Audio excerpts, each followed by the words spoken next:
Hola, ¿cómo están? Como todos los jueves a la noche estamos charlando con ustedes en esto que empezó siendo un programa de televisión llamado Economía Ahora y hoy estamos apenas en un Zoom o en otra de las redes sociales, tratando de comunicarnos con ustedes y con los invitados que siempre hemos tenido, para poder charlar de muchas cosas, de las cosas políticas, de las cosas económicas, de lo que nos pasa a los argentinos en lo social, en lo político, en lo económico, bueno, en todo lo que nos pasa a todos y que lo sufrimos día a día, más viendo cómo este país que venía muy golpeado después del gobierno de Mauricio Macri, empezó a sufrir, ya que hubo un cambio de gobierno, la pandemia. Una pandemia que mezclada con esta cuarentena que ya es eterna y que dentro de un par de días se va a nuevamente a alargar, va a pasar muchas cosas y que estamos con el temor, por supuesto, de lo que podemos, podemos ver muchas cosas de lo que nos va a pasar con este verano muy complicado. Eh, Tenemos que charlar bastante de todo lo que nos pasa en lo político y es lo que nosotros queremos charlar con un representante de todo el movimiento político que existe, como es Jorge Giacobbe, y que nos va a poder aclarar cómo están plantados hoy tanto el gobierno con su coalición, como por otro lado el otro cambio también, y por otro lado vamos a estar viendo qué pasa en esta novedad que tenemos hoy con ese partido libertario que es una consecuencia del partido de Esper con Rosales y habiendo incorporado a Milei, que aparentemente tiene bastante gente, bastante atractivo en la gente y sobre todo en los jóvenes, porque ven fundamentalmente un cambio profundo, un cambio lindo, un cambio que nos plantea cosas distintas. No sé si con eso relacionaremos todo, pero bueno, un cambio al fin. Eh, Eso nos va a traer muchísimas cosas, por eso vamos a estar charlando ya con Jorge Giacobbe de lo que nos pasa. Jorge, Jorge, ¿cómo estás? Jorge, no te veo, ¿estás ahí?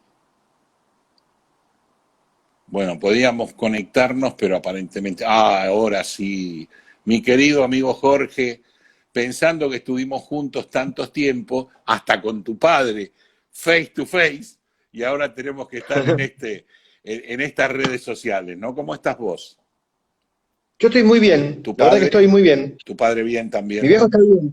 Bueno, Sí, sí, la verdad que estamos, por suerte, todos muy bien. ¿Vos estás bien? por suerte bien, sí, por suerte de salud bien y bueno, requiriendo tus servicios para que nos aclares, tanto a mí como al público que me acompaña, cómo estás viendo este desarrollo político de tres patas, yo creo, que es una pata del gobierno por un lado, que está muy por arriba, como los poderes de la democracia. El gobierno, el ejecutivo está arriba y tenemos al costado un poder judicial bastante complicado y después un poder legislativo que también está manejado bastante por el Ejecutivo. Acá tenemos tres frentes, según veo yo, y quiero que vos me los aclares. El frente gobernante, que es una coalición que aparentemente no está tan ni tranquila, ni segura, ni unida como parece. El contrincante, que es la oposición, que viene de aquel gobierno anterior, que salió por la ventana por el problema económico y que la gente no lo quiso más. Y esta Pero espera, nueva, sí, espera, déjame pararte. dale, Porque a medida que pasa tu relato, se abren salidas y entradas para 200.000 temas. Entonces, vamos de a poco. vamos con el gobierno. El primer sí digo Sí, para esta conversación es señalar lo siguiente, pensemos si esto es una coalición. Porque vos cuando decís esta coalición gobernante. Yo sí, digo, reflexionemos si esto es una coalición. sí, O si es un gobierno con un chivo expiatorio. ok, ok. Vayamos no por es ese lo lado. mismo. En una coalición, las partes, 2 partes, 3 partes, 4 partes, aportan una X cantidad de caudal electoral, que puede ser muy disímil. Acordate que en la Alianza Cambiemos, Macri tenía el Sí, 90% sí, de los votos, y los otros aportaban muy poquito en términos de voto, algo en términos de estructura y mucho en términos simbólicos. sí, Carrió y el radicalismo. Bien, muy bien. Y después había un debate interno donde, donde el que tenía los votos, que también tenía el poder, de alguna manera organizaba la discusión y después decidía, sabiendo que tenía la mayor parte de las acciones. claro. ¿Ok? Aún así, acordate que cuando Carrió se paró de mano frente al gobierno, cuando se puso crítica y demás, también hubo momentos de zozobra y los argentinos nos tuvimos que empezar a acostumbrar a que las alianzas tienen Sí, diferencias a internas. las discusiones Ahora, internas entre alianzas. claro, ahora esta es una alianza que se conforma con una dinámica diferente. Y esto es lo que yo quiero señalar. Cristina siempre tuvo 35 puntos electorales, que son su base, y que los direcciona de la manera que quiere. Sí, Si ella dice voten a mí, la votan. Si ella dice voten a Scioli, lo votan. Si ella dice voten a Alberto, lo votan. Si ella dice voten Potus, lo votan. sí. ¿Ok? Muy bien. O sea, el caudal de A voto lo esa tiene alianza, ella. el caudal de voto lo tiene ella. A eso, a esos 35, se le sumaron otros 13, cercano a la elección, para alcanzar el 48, que eran 13% que no eran de Alberto, y tampoco eran de Massa, sino que eran 13% de gente que estaba enojada con Macri, también estaba enojada con Cristina, y se aferró a la idea de que Alberto podía ser un hombre moderado y peronista, y de su pasado liberal, en cierta forma también, que pudiera balancear la identidad del kirchnerismo. Sí, Como si viniera algo que estaba refrito, que estaba reformulado. sí, Ese 13%, insisto, no era de Alberto, ¿ok? Entró aferrándose a Alberto, idealizando a Alberto, digamos, usándolo como excusa, mejor dicho. y pensando Ese que iba a moderar a 13%, Cristina. pensando que iba a moderar a Cristina, ese 13% hoy ya se perdió, ya se desgastó y se perdió. Ajá. Entonces, hoy, Alberto tiene 35 puntos de imagen positiva, que son Sí, los 35 de Cristina. sí, Entonces, todo el poder, el 100% de las acciones, las tiene Cristina, y Alberto es el chivo expiatorio, es el muchacho que pusieron en la presidencia para que se coma los sopapos, mientras en segundo plano el kirchnerismo hace la tarea que vino a hacer. claro. No es lo mismo, eso no es una alianza. O sea, Alberto va a comerse los sopapos y Cristina va a salir indemne de los sopapos. Totalmente, totalmente. Cristina, el día que le diga su 35%, que es lo único, insisto, lo único que les queda, el día que les diga, miren muchachos, nosotros lo pusimos a Alberto para defender el legado de Néstor y de Cristina, y mío, digamos. Y Alberto la cagó, y Alberto se la puso de sombrero, y en cierta forma nos traicionó. Claro. Ese día, el día del divorcio, el día del sello de quién tiene la culpa, que la carta que escribió Cristina sugiere mucho al respecto, la culpa la tenés vos. Sí, Yo sí. te defiendo, sentate ahí, pero la culpa la tenés vos porque necesito que alguien tenga la culpa. Y no ser yo. El día que ese divorcio, y no ser yo, Exacto. el día que suceda ese divorcio, Cristina se queda con los nenes, con la casa, con el auto, y Alberto se queda con la deuda del hipotecario y de la tarjeta de crédito. Se queda Correcto. con nada, se queda con todos los quilombos. ¿Ok? Entonces, gobierna un esquizoperonismo. Y una, y una alianza que no. Te hago una acotación. Cuando pase, o sea, si pasa lo que vos decís, que es muy probable, los que nos vamos a quedar con los quilombos somos nosotros, los ciudadanos de a pie, como siempre. Obviamente, con el poder político se lo queda Cristina, Alberto pasa a ser el culpable de todo, como hoy es Macri, y chau, empecemos otra nueva ronda.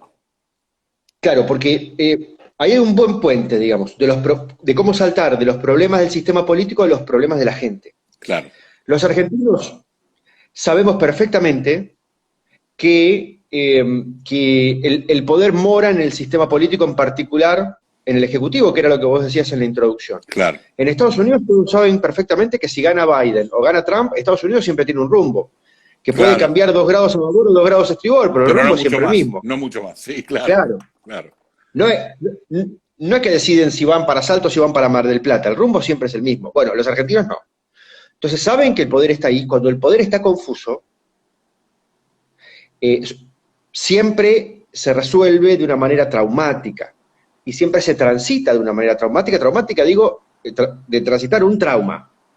Todas las veces en la historia de la Argentina que el poder estaba en otro lugar que no fuera en la silla presidencial, los argentinos vivieron periodos de una gran incerteza.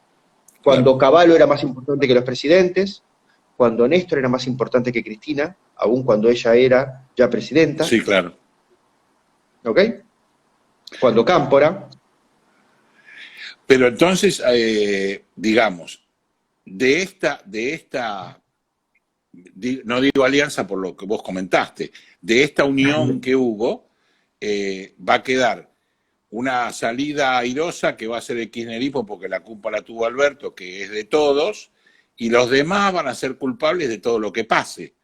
Tanto el albertismo, que no existe, más el peronismo, que no era kirchnerista, más el partido de masa. Hoy, todos mal, menos ella. Exactamente, todos menos ellos. Hoy el relato, ¿cuál es? Que la culpa la tuvo Macri, el neoliberalismo, la Embajada de Estados Unidos, los empresarios malos, Clarín y el complot ese donde entran también los templarios, los masones, los Illuminati y los reptilianos y los extraterrestres que construyeron las pirámides de Egipto. Digamos. Ese es el esquema paranoide del guillerismo, digamos. El PRO tenía el suyo, digamos. Sí. Cada cual tiene uno. Pero el kirchnerismo funciona con estos resortes. A ese se va a agregar sobre el final de este gobierno y Alberto no la manejó bien. Claro. Y Alberto no fue nacional popular. Y el tipo va a tratar de decir, che, pero los recursos no estaban, no había un mango, digamos. Yo no tenía la plata como para calmar todas las angustias sociales, que es lo que teóricamente habían venido a hacer. Claro. Y bueno, lo manejaste mal, flaco. Claro. Sí, digamos, el gran chivo expiatorio, el gran. O sea, el miedo que teníamos de que lo saquen o que lo anulen o que no, en realidad es el elemento disuasivo, es el fusible para echarle la culpa de todos los problemas. Como a su vez Alberto, el fusible es Mauricio Macri, que tuvo la capacidad en 4 años de destruir todo el país, un país que venía maravillosamente bien de claro, los últimos 80 años fueron maravillosos y Macri tuvo la habilidad de destruirlos en 4. Sí, claro. Bueno, eso de alguna manera al partido hoy gobernante, que a su vez está con muchos problemas económicos, con los problemas de la cuarentena que ellos generaron y decidieron, y que a su vez traen muchos más problemas económicos, y con unas tremendas decisiones y responsabilidades de una apertura de un país, viendo que lo que pasó en apertura en el otro mundo está con muchos problemas, o sea que también con mucho miedo, a pesar de todo este teorema de vacuna sí, vacuna no, y rapidito, ¿no? Eso en cuanto al gobierno, que aparentemente entre la vacuna, el dólar y la corte, tiene como una semana de jubileo. Y las tomas. Y las tomas. Y la resolución de las tomas. Claro. Y la resolución de las tomas, que me parece que no es casualidad que se hayan dado las dos en el mismo día, digamos, o por lo menos en un día y medio. Vos sabés que antes de esos eventos, nosotros habíamos medido en qué medida la gente estaba de acuerdo o en desacuerdo con desalojar. Y el 72% de la población de acuerdo con desalojar. Y 13% en desacuerdo con no desalojar. Entonces, fíjate qué interesante, porque ni siquiera el propio público kirchnerista estaba de acuerdo con no desalojar. Claro. Porque, insisto, era 13% que no se parece en nada al 35% de Cristina y que no se parece en nada al 48% que sacaron en las elecciones, fíjate. Totalmente de acuerdo. Durante la cuarentena, el kirchnerismo le planteó a la sociedad varios temas para debatir y para discutir, la mayor parte de un voltaje enorme. Hubo 2 en particular donde ellos se pegaron tiros en los pies, donde atentaron contra su propio público, donde su propio público les dio vuelta la cara. Esos dos son las tomas y la liberación de presos. Cuando medimos la liberación de presos, solamente el 7% de la población estaba a favor de la liberación de los presos. El resto de los temas, por más polémicos que te parezcan, ellos tienen su 35% de acuerdo siempre y festejando y argumentando. Decime cuáles son los argumentos que yo los digo en mi casa. Sí, claro. ¿Ok? Y ahí incluyo Vicentín, incluyo la reforma judicial, bla, bla, bla, todos los temas.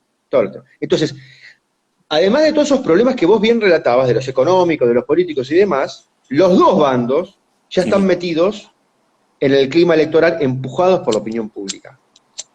Está bien, estamos metidos en el clima electoral, de acuerdo. Ahora hablamos del otro bando, pero ¿y cómo viene el anuncio de suspender las PASO?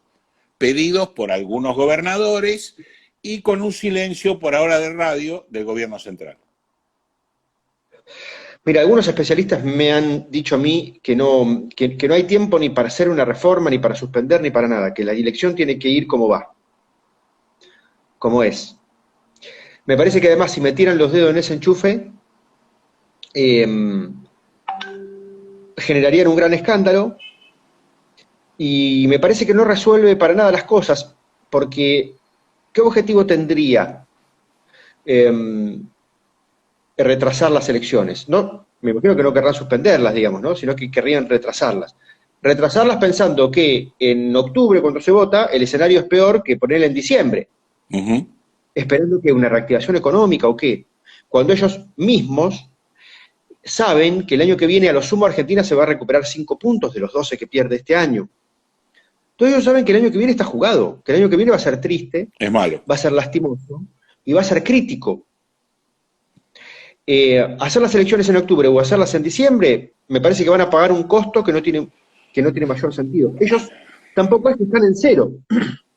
Ellos tienen su 33-35% del electorado firme, que va a ir a buscar la boleta, no importa quién sea el candidato en cada una de las provincias. Por supuesto, en cada provincia van a tener un guarismo diferente, porque en Formosa van a sacar un X, en la provincia de Buenos Aires otro X, y en la ciudad de Buenos Aires otro X, o en Santa Fe, o en Córdoba. Sí, desde ya.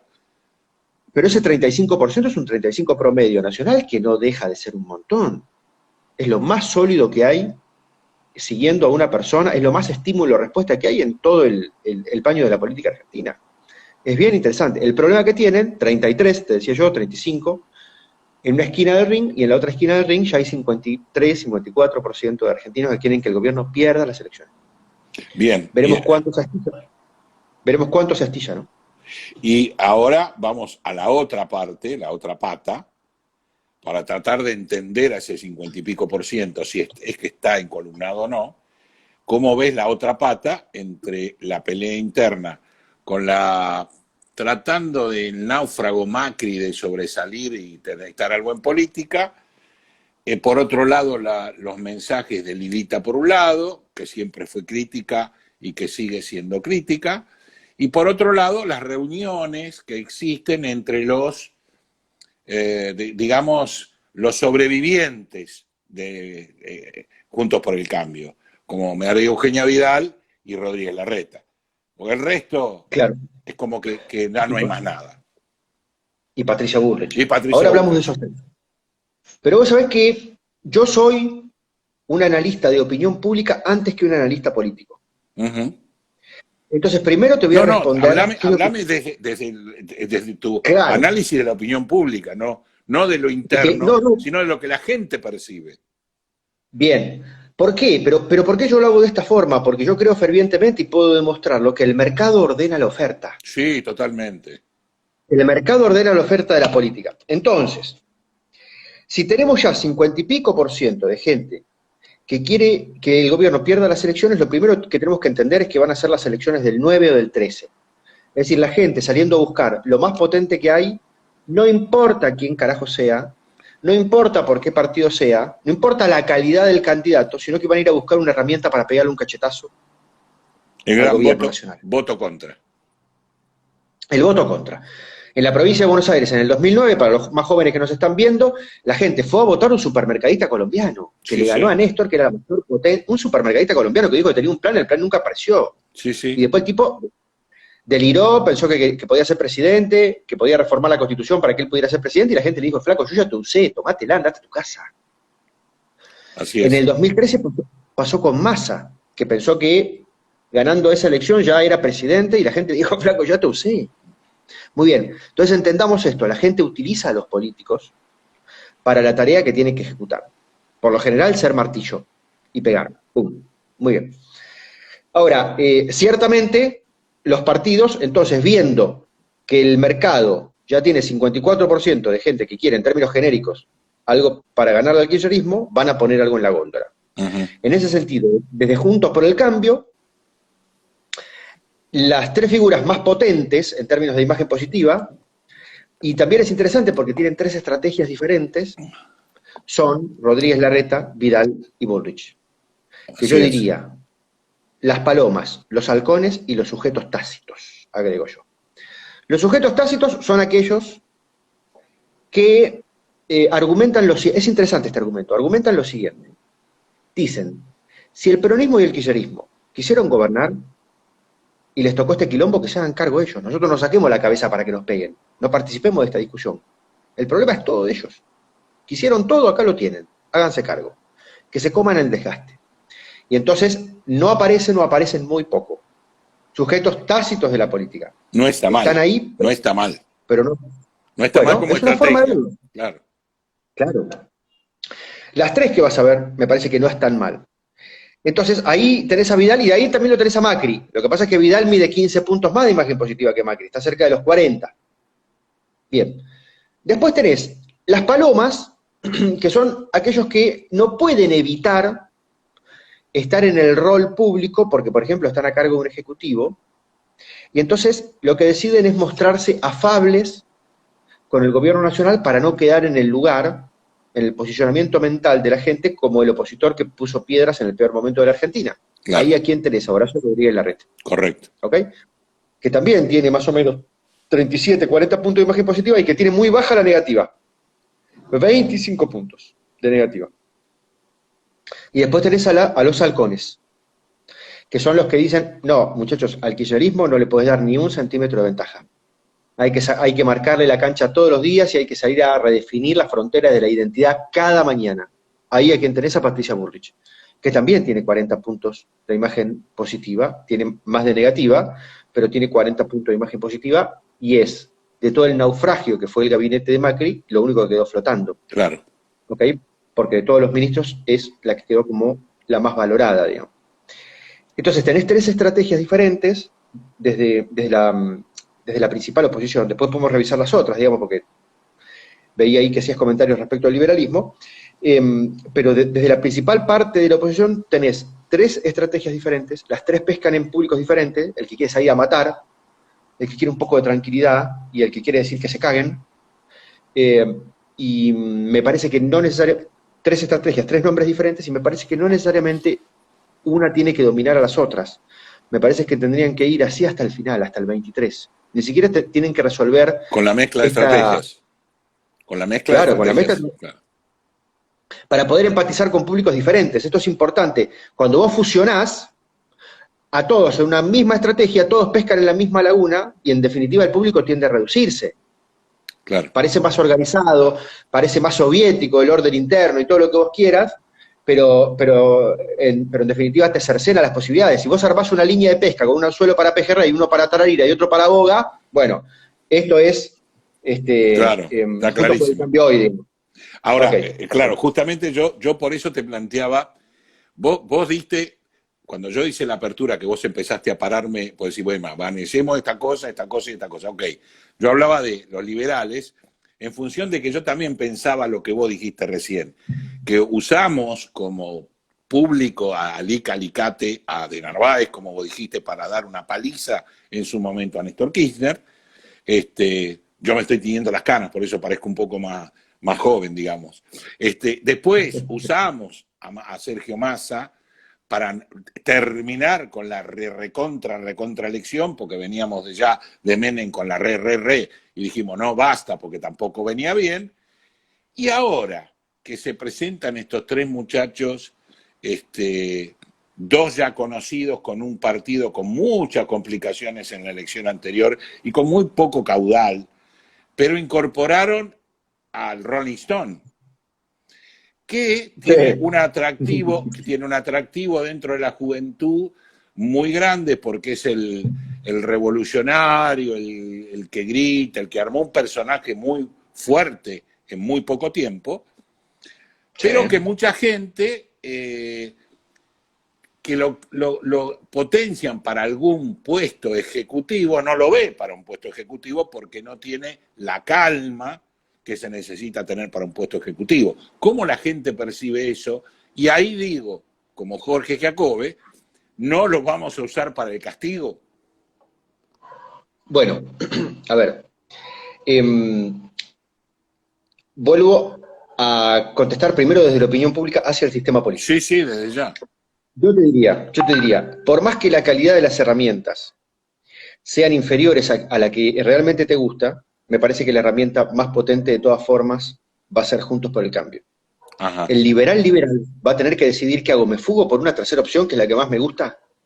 ¿O voy a la herramienta que realmente le gusta? Claro, o voy a una herramienta que me convence menos, pero que realmente le puede producir más dolor al kirchnerismo. Van a estar ante esta disyuntiva. ¿Ok? Sí, muy sí, bien. claro. En cuanto al liberalismo, yo veo un proceso que es muy interesante, y que es así. El liberalismo estuvo en una posición de vergüenza, en la cual quedaron retratados desde los años 70 hasta acá. Quedaron como los malos de la película, quedaron como los militares, y quedaron como los insensibles de la película. Muy bien. Eso lo sufren mucho, los liberales que tienen arriba de 55 años lo sufren mucho, siguen avergonzados de ser liberales. Se lo tenés que sacar con tirabuzón a un tipo que tiene 55, 60, 65 años. Soy liberal. ¿Lo dice? ¿Ok? Sí, sí. Bueno, muy bien. No hablemos de liberal a ultranza, pero sí, en su momento fue un golpe muy fuerte. Todo el andamiaje del liberalismo que se planteó en el gobierno militar con Martínez de Oz y que salió después, que no fue liberal, fue otra cosa después, pero que como que el mote de liberal quedó maldito. Sí, lo liberal quedó asociado a la derecha, que en realidad no tiene nada que ver. Bueno, no. Se dejaron contar el cuento de ustedes mismos por otros que terminaron ganando esa batalla cultural y no la dieron. Sí, se escondieron, es verdad. Fueron a cuarteles de invierno y en definitiva quedaron en el lugar de la vergüenza. Muy bien, muchos años después, sin que nadie lo esperara, el discurso liberal vuelve de la mano de los jóvenes. Sí.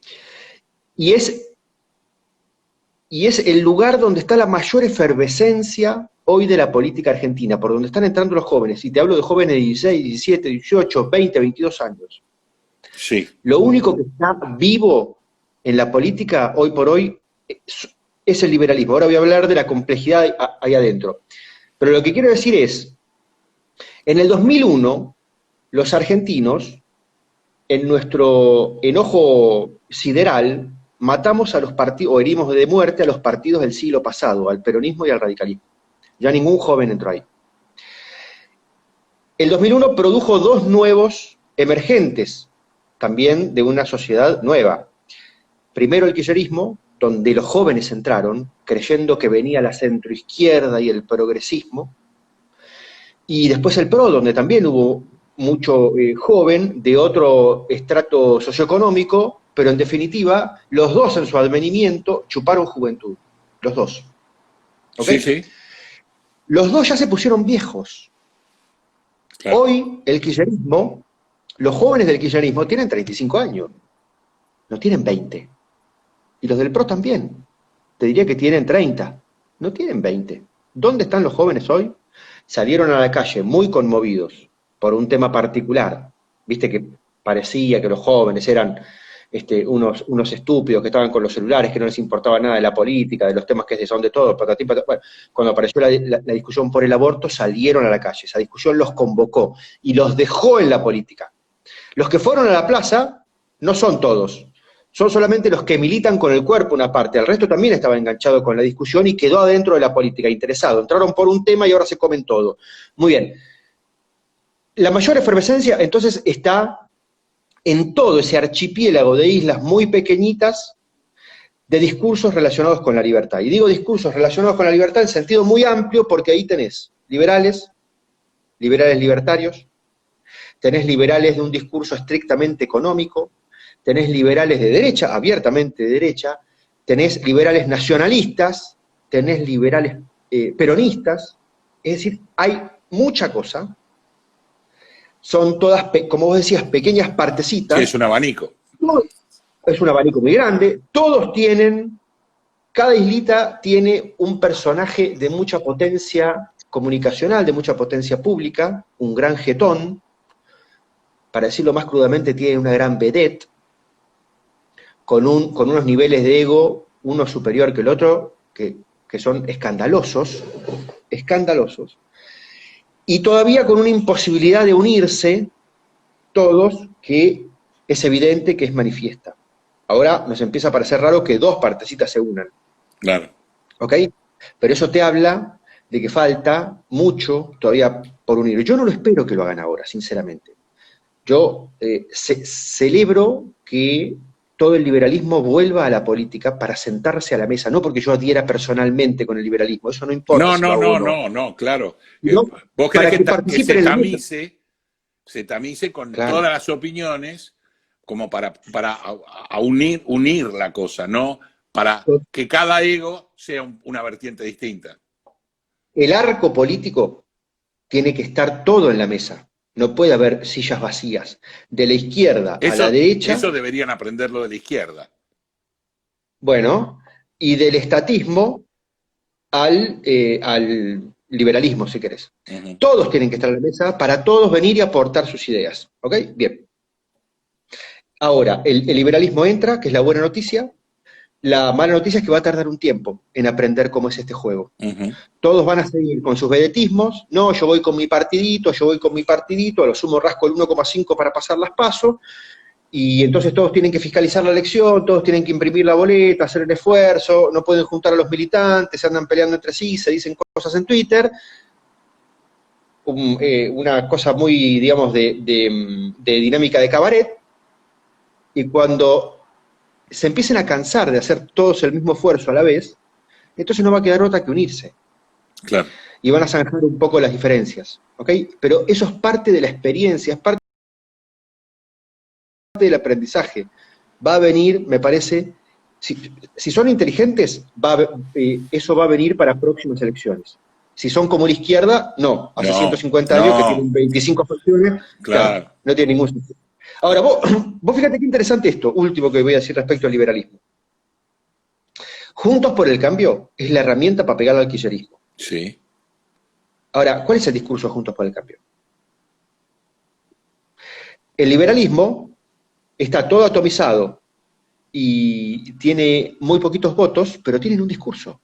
El liberalismo tiene contenido, que vos lo podés revisar, que podés estar de acuerdo o que podés no estar de acuerdo. Pero ni Juntos por el Cambio, ni el Frente de Todos hoy tienen un plan para la Argentina. Ninguno tiene un plan. Los únicos que tienen un plan son los liberales y la izquierda, que siempre tuvo un plan que estuvo siempre bastante claro. Es que, claro, el plan de la izquierda, la sociedad, como hablás vos, el público lo analiza como utópico. Analizando absolutamente utópico, te dice, ¿quién va a ser el que maneje la parte económica? Y no sé, lo vamos a resolver entre unos muchachos en el café. Entonces, ahí se termina el discurso. Esta gente está muy preparada. Bueno, pero ojo porque el discurso liberal libertario también en una de esas lo ven, cuando se empieza a desarrollar, en una de esas también lo ven demasiado utópico.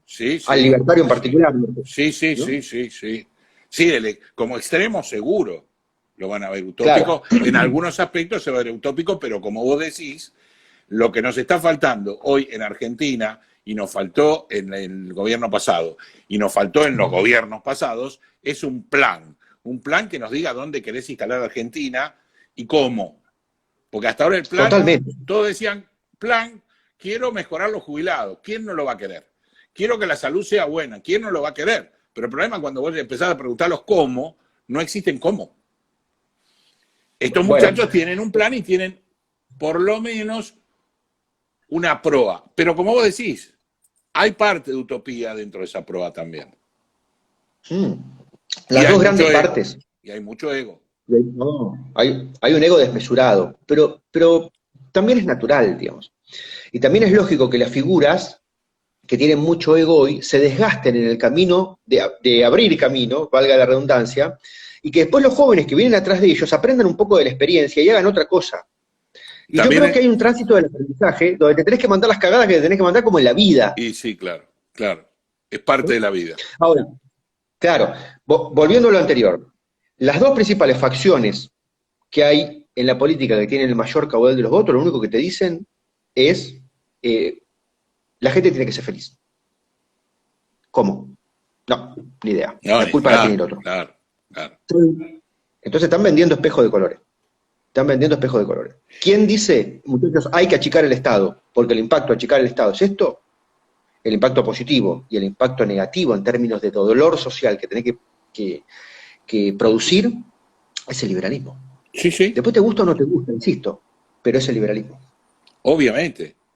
Y yo creo que todos sabemos que hay que achicar el Estado. Todos sabemos el estudio de Roberto Kachanowski con respecto a lo que cuesta un senador, un diputado, un concejal, con respecto a países similares a nosotros, nos da la idea de que este país está desbocado en su gasto.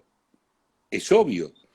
¿Por qué? Pues es Totalmente. profesional, toma en una moneda fuerte lo que vale cada uno, lo que vale acá el gasto total contra cada uno de lo que tenemos, y da 10 veces más. Entonces, por eso vos decís, Totalmente. cómo, claro, cómo la gente que trabaja y que aporta y que paga impuestos cada vez se siente más exprimida, porque cada vez el Estado te pide más, porque son menos los que aportan y más los que sacan. Y esa ecuación no Además, funciona. además las facciones pequeñas que tienen más para arriesgar porque no tienen nada para perder, pueden explicarle a la sociedad lo que los otros, que sí tienen algo para perder, tratan de evitar o se hacen los boludos. Claro, ¿Ok? exactamente, exactamente. En el Parlamento inglés, todos los legisladores no tienen un cuerpo de 20 asesores, No, no, más que vale. son que son el abogadito, que es la novia del diputado, que es el gato de no sé quién, que es el pibe que pintaba las paredes en la campaña, que es el sobrinity manager, todo esto no está. La legislatura tiene un cuerpo de asesores para cada tema, los mayores especialistas del país, recontra bien pagos, profesores de todas las universidades, y cuando vos sos legislador, lo primero que haces, que querés averiguar un tema, no mandás a las momias que tenés como asesores a indagar el tema. Lo que haces es pedírselo al Al especialista que está especialista en el contratado tema. para eso. Claro, y el tipo le puede dar ese informe a todos, a Sí, todos. señor. Entonces, Bueno, se eso, consume mucho. una de las primeras teorías que yo abrazaba a lo largo de estos 20 y pico de años era justamente, ¿por qué no? La Cámara de Diputados y de Senadores, que es lo que más conocemos como periodistas por la charla con ellos, ¿por qué no tenía un grupo de asesores de élite para una y para la otra? Pero no 4, 5, 30 asesores cada uno. Eso no sirve, Claro, porque ahí, eso es un neocódromo. claro, porque ahí pasarías de tener 4.000 empleados a Claro, tener 100 especialistas. claro. Y no es negocio para la política. No es negocio para la política. Hasta tanto los argentinos se enojen con esto, primero lo sepan, después se enojen y entonces la cosa va a cambiar. Pero nos falta aprender mucho, fíjate que nos falta aprender mucho. Sí, sí, sí. Y o sea, ¿cómo nos plantamos? ¿Qué pensás que puede pasar en base a lo que la gente está pensando y desgastada en unas PASO? Que, digamos, no vamos a estar jugando ni el ejecutivo, pero sí el legislativo en cuanto a senadores y diputados, que sabemos que una parte del legislativo es cautiva y otra no. Ya. A ver, yo creo que la importancia de las elecciones legislativas tiene que ver con cambiar un poco el pH de senadores y diputados, lo que terminaría de bloquear la intención de Cristina de reformar la justicia, que es lo que vino a hacer. No Sí. vino a gobernar, porque no No, quiere no, no, gobernar no, este no. quilombo. Ella vino a reformar la justicia Vino a resolver para, su para quilombo. vino a Vino a resolver su resolver su quilombo. Muy bien. quilombo, lo de sus amigos y lo de su familia. Ese Muy bien. quilombo vino a Ella resolver. Ella pensó que tenía 4 años para esa tarea. Y la pandemia descompuso tanto la situación que es ahora o nunca. Porque si en las legislativas viene un cachetazo, la composición del Senado y de diputados va a ser peor, y entonces lo pasás ahora O no lo a la pasás. fuerza y a los cachetazos no lo pasás. O no lo pasás. Esa es la importancia simbólica de la elección. Después, yo te decía, por un lado tenés un 35% que quiere que el gobierno gane, nacional, y por otro lado tenés un 50 y pico que quiere que el gobierno pierda. Ahora, va a haber dos formas de leer la elección, igual que en el 2009 y igual que en el 2013. El Frente de Todos va a presentar en todas las provincias la misma boleta. Entonces el 35 es sumable, porque vos presentaste el Frente de Todos en Catamarca, en Formosa, en la provincia de Buenos Aires, en la ciudad, pim, pam, pum. En todos los lugares tuviste diferentes guarismos, en Formosa sacaste 60%, en la ciudad de Buenos Aires sacaste 25%, pero en definitiva todo Todo el Frente se de puede Todos. sumar y es 35%. Muy probablemente pierdan en los grandes distritos. Ahora, si se da como en el 2009 y como en el 2013, que en cada distrito pierden contra un partido diferente, ¿Sí? es decir, pierden. En aquel momento acordate que perdieron con el PRO en la ciudad, perdieron contra de Narváez o contra Massa en la provincia de Buenos Aires, y entonces perdés contra el socialismo en Santa Fe, y perdés contra el peronismo local en Córdoba, y perdés contra el MPN en Neuquén. Entonces, la oposición no puede sumar todos los votos porque no presenta Claro. la misma boleta en todos los lugares. Entonces, hay quien puede leer la elección como perdiste en todos los distritos grandes, un garrón, y está quien defiende, no, muchachos, nosotros ganamos la elección, pues si contás todos los votos nacionales, nosotros tenemos 35 y el resto es chiquitaje. Y ahí te hago una pregunta con respecto a lo que opina la gente y lo que opina Giacobbe. Y la tercera fuerza, esta fuerza que hablamos nosotros, ¿cómo se plantea eso? Porque primero, ¿tiene, digamos, autonomía nacional? No.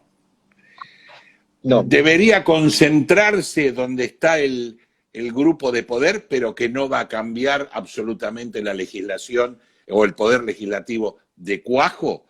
¿Y ese no sería el paso que está hablando Jorge Giacobbe, por ejemplo? Espera, vamos a establecer el siguiente criterio. Para la legislativa, entendamos que en muchas provincias va a haber dos fuerzas, que son las dos fuerzas nacionales, juntos por el Las cambio del dos que Frente de Todos. planteaste vos. Y en algunas provincias hay un tercer elemento que distorsiona los números, Las porque provinciales. dividen entre tres. Sí, sí. Claro. Sí, sí. Insisto, El Movimiento Popular Neuquino, como decías vos. Claro, el MPN. Bien, entonces no en todos los lugares va a pasar lo mismo. Pero hablemos de una tercera fuerza pensando en algo nacional para el 23, para las presidenciales. Ajá. ¿Cuál es el público genérico que está detrás de la tercera opción? Es el público que se quiere fugar de la pelea principal. Que mira la oferta, dice, che, muchachos, esto es una calamidad, es una pelea entre Frankenstein y el hombre lobo, yo de acá me quiero salir.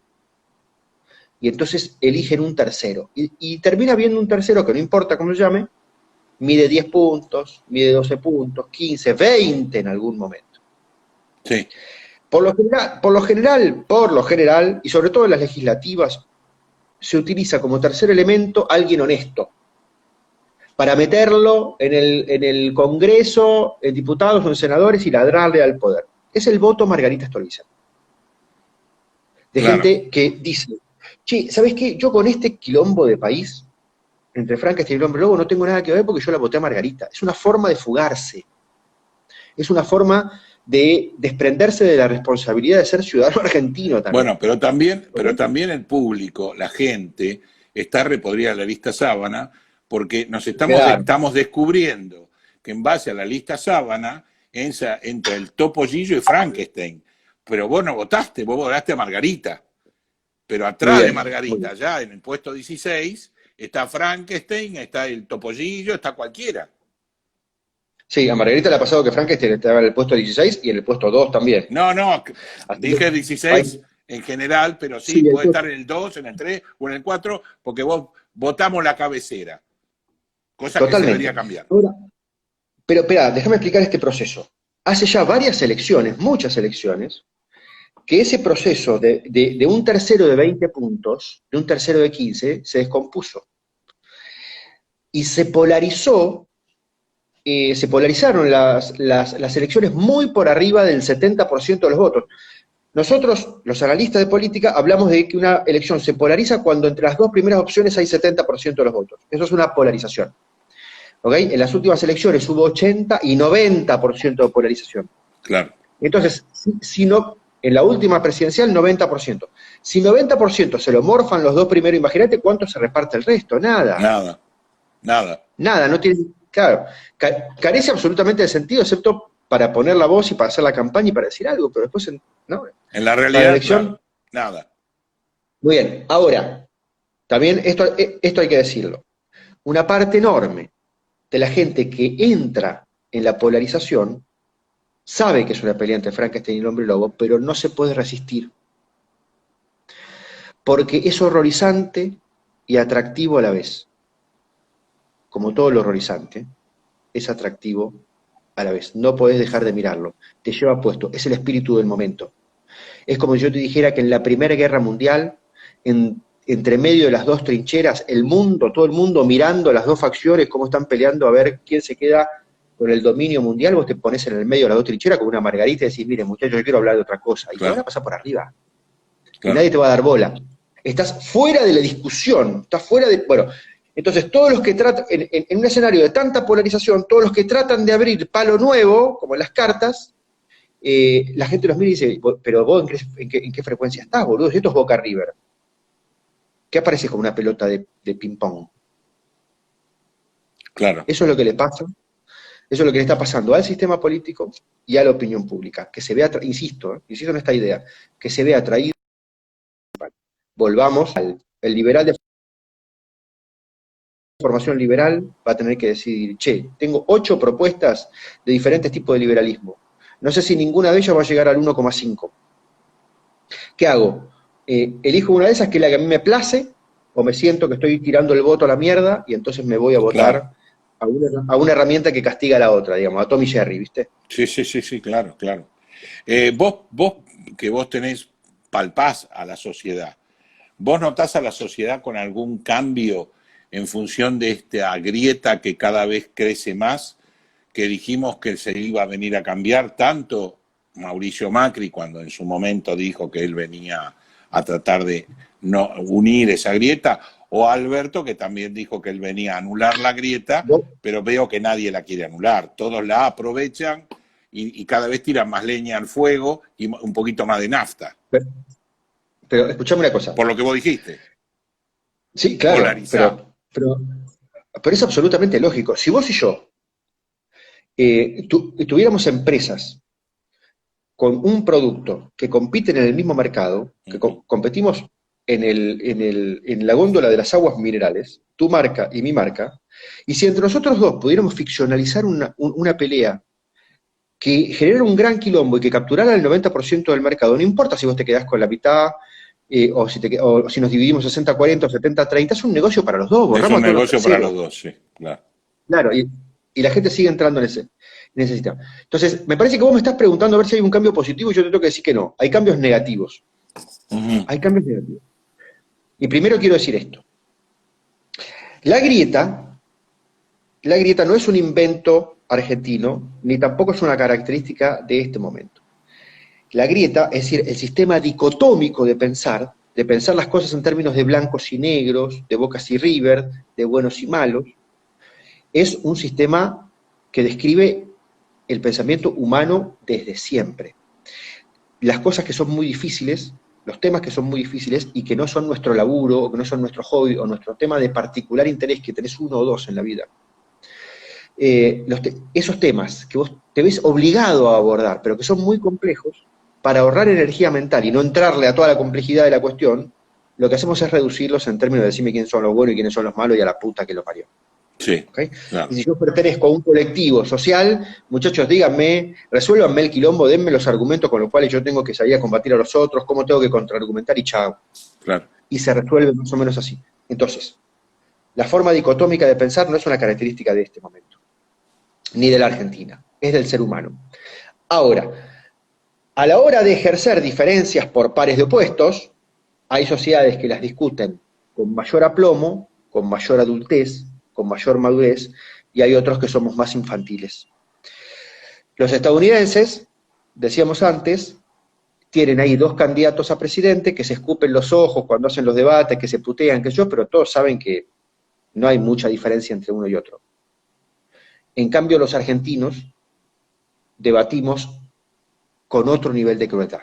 Vos pensá cómo resuelven sus diferencias 2 niños, cómo resuelven sus diferencias 2 adolescentes, y cómo resuelven dos maduros sus diferencias. Teóricamente los primeros no pueden simbolizar la charla, no pueden hablar, se terminan yendo las manos enseguida, y hay llantos y qué sé yo, y cosas rotas. Sí, sí. Los adolescentes, dependiendo de si se levantan más niños o más adultos, dependiendo del día, pueden resolver mejor o no, y teóricamente 2 maduros se sientan a hablar y resuelven sus diferencias sin llegar a la violencia, ni verbal ni física.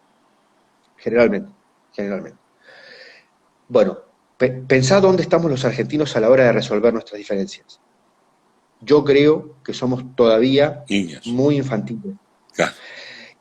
Y esto sí es histórico. Los argentinos hemos tenido muchos momentos, por lo general hemos tenido siempre momentos dicotómicos, unitarios y federales, azules y colorados, Sí, sí. peronistas y radicales, y siempre terminó en tragedia. ¿Por qué siempre terminó en tragedia? Porque los 2 que simbolizaban la cosa, porque Romeo y Julieta eran unos pelotudos, no, porque nosotros los espectadores producimos pelotudeces. Claro. Es totalmente cierto. Lo difícil es cuando la gente en general piensa que no hay salida nunca. O sea, hoy hay mucha gente joven, adolescente, que la estamos echando, media que también se quiere ir por sus hijos, y los que estamos jugados, que ya estamos acá y bueno, no nos vamos por nuestros hijos y nuestros nietos.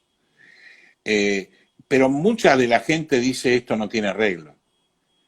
Yo a veces digo que mucha gente en su momento, cuando iba a putear al rey a Versalles y el rey salía y lo miraba del balcón, pensaba lo mismo que nosotros. Y el rey no existe más. Yo te voy a leer un dato de esta última encuesta Sí. que publicamos. El 62% de los encuestados, 62, dice que cree que la economía va a tardar más de 4 años en volver a crecer. Es decir, los argentinos el momento lo ven malo, profundo y largo. Entonces la desazón Están y la en la desesperanza. Sí, están en lo cierto. Y están en lo cierto, están absolutamente en lo cierto. Entonces, pero digo, ese clima de desazón te puede impulsar a diferentes tipos de conductas.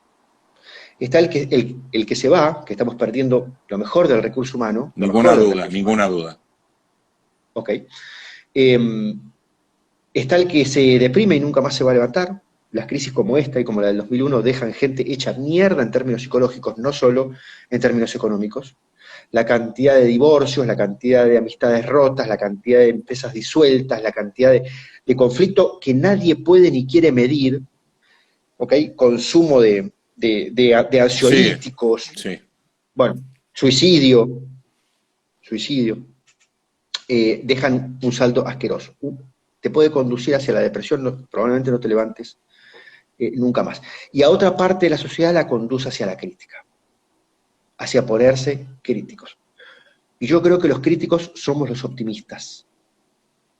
Puede ser. Porque los que criticamos, los que nos ponemos críticos, los que ponemos un ojo avisor en la política, somos los que le estamos también pidiendo un cambio, porque creemos que un cambio tiene sentido y siempre todavía es posible, por más dura que sea la crítica. Totalmente de acuerdo. Y después están los que se bloquean y niegan la realidad. Uh-huh. Y dicen el año que viene vamos a estar mucho mejor, el año que viene nos vamos a recuperar, esto no está tan mal, en otros lugares está peor. Bueno, son utópicos también, o sea, pero claro. Tratan de ver la luz en el fondo del túnel, comparándose Totalmente. Pero bueno, lo que pasa que un poco hilando con lo que vos decías, si vos analizás los partidos preparados profesionalmente para dirigir un cambio o hacer algo, y los que tenemos lectura de la historia porque la vivimos, no solo porque la leímos. Obviamente Argentina pasó de 1895 a ser la vedette mundial donde tenía el mejor PBI a hoy. Eso lo hicimos todos, aquellos y estos. En alguna época del mundo éramos 3 hermanitos que teníamos un montón de capacidades para que cuando fuéramos grandes nos desarrolláramos muy bien. Australia, Canadá y Argentina, por no ir más atrás y contar Estados Unidos. No, está bien, está perfecto. Tiempo después había 3 hermanitos que tenían las condiciones.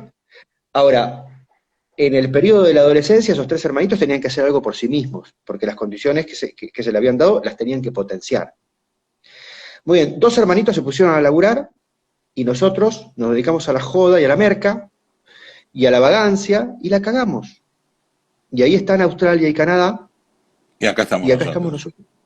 Claro. Entonces, la oportunidad que tenemos en este momento, por más que parezca autoflagelante, es darnos cuenta la cagada que hicimos. Si nos seguimos mintiendo respecto de que hemos sido víctimas de un plan mundial o intergaláctico para hacernos daño, nos vamos a seguir haciendo la paja, y esto no tiene ningún sentido. Sí, es tal cual, es tal cual. Tenemos que darnos cuenta que el universo está contra nosotros. Claro, tenemos que darnos cuenta. Vos cuando tenés la posibilidad de asumir una patología mental, empezás a cambiar el día que reconoces esa patología, el día que dejás de echarle la culpa a otros. Claro. Ese es el inicio del cambio. Hoy, en esta tristeza que estamos viviendo, que va a ser muy fea y que va a ser muy larga, tenemos esa oportunidad. Yo no sé si la vamos a tomar. Mirá, hace mucho que no hablábamos y pensamos bastante parecido. Yo también creo que esta gran hondonada que tiene Argentina, que yo creo que es mucho peor al 2001, porque el 2001 fue fundamentalmente económico y partir leyes y punto, y en 6 meses estamos hablando de otra cosa, el dólar de 1 a 4 y demás. Hoy la vino la soja, digamos. Sí, viva la soja. Sí. Hoy Argentina está en un pozo, pero el mundo y el universo está en un pozo que nos va a afectar a todos. Yo creo que si somos inteligentes y no soberbios, si aprendemos de nuestros errores y hacemos un cambio de timón, el iceberg lo podemos llegar a esquivar. Pero, como vos dijiste, con esa madurez que aún no notás en la sociedad. Yo no sé si esquivamos el iceberg. Yo lo que digamos, donde deposito mi esperanza es en que aprendamos del trauma. Correcto. En que sepamos, por ejemplo, para ser más adultos, para ir un pasito hacia la adultez, en que sepamos que el próximo presidente, sea quien sea, y sea del signo político que sea, también le va a ir como el culo. Sí. ¿Ok? ¿Por qué? Porque en Argentina no gobierna. Y el próximo también. Y el próximo, totalmente. Si se ponen a laburar bien, dentro de 20 años tenemos un presidente que dice, che, muchachos, ¿saben qué funcionó? Porque en Argentina no gobierna la izquierda o la derecha, no gobierna el estatismo o el liberalismo, lo que gobierna son los problemas estructurales, que se morfan toda la clase política. El nivel de demanda que tiene la sociedad argentina tan atrasada, tan dolida, fagocita todo el sistema político. Entonces, si cuando lleguemos al 2023 nos vamos a entusiasmar de vuelta como si fuéramos pelotudos, con que Papá Noel va a venir y que viene con una bolsa de caramelo y todos vamos a ser felices, bueno, otra vez volvemos a la niñez. Es cierto. Dejemos de ser niños. Dejemos de ser niños. Jorge, gracias por la charla de parte mía y de todos los que nos estuvieron viendo. Un saludo muy grande a tu viejo, como siempre. Y bueno, próximamente veremos si esta charla, que coincidimos tanto, podemos seguir coincidiendo porque la sociedad empieza a tener un cambio, que es lo que queremos, para que los de arriba, de abajo hacia arriba, también cambien. Dios te oiga, yo soy agnóstico. Así que arregla todo con Dios. Pero no sé si tenés conexión con él. Ojalá que el cambio en algún momento se nota. Yo también soy agnóstico como vos. Pero esperemos que sí, por lo menos decímoslo. Te agradezco muchísimo el tiempo y gracias por esta charla de parte de todos nosotros. Un Un abrazo, abrazo. inmenso. Chau, chau. Chao. Bueno, estuvimos charlando, ustedes nos escucharon, con Jorge Giacobbe. Realmente fue excelente la charla, realmente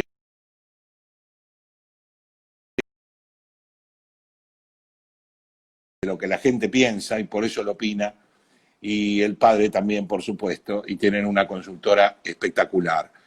Hace muchos años que hablo con ellos y hace muchos años que me vienen ilustrando sobre lo que la gente piensa y que yo no tengo la posibilidad de saber.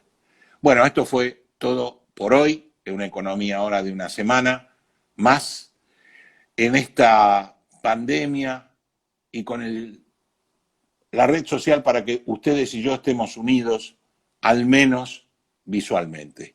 Gracias por haber estado y los espero el jueves que viene con un nuevo invitado. Por supuesto, el martes van a tener la charla sobre lo que nos está pasando a los argentinos en lo económico y en lo social a lo largo de la semana. Chau para todos, buenas noches y que descansen. Piensen lo que estuvimos hablando. Chau, chau.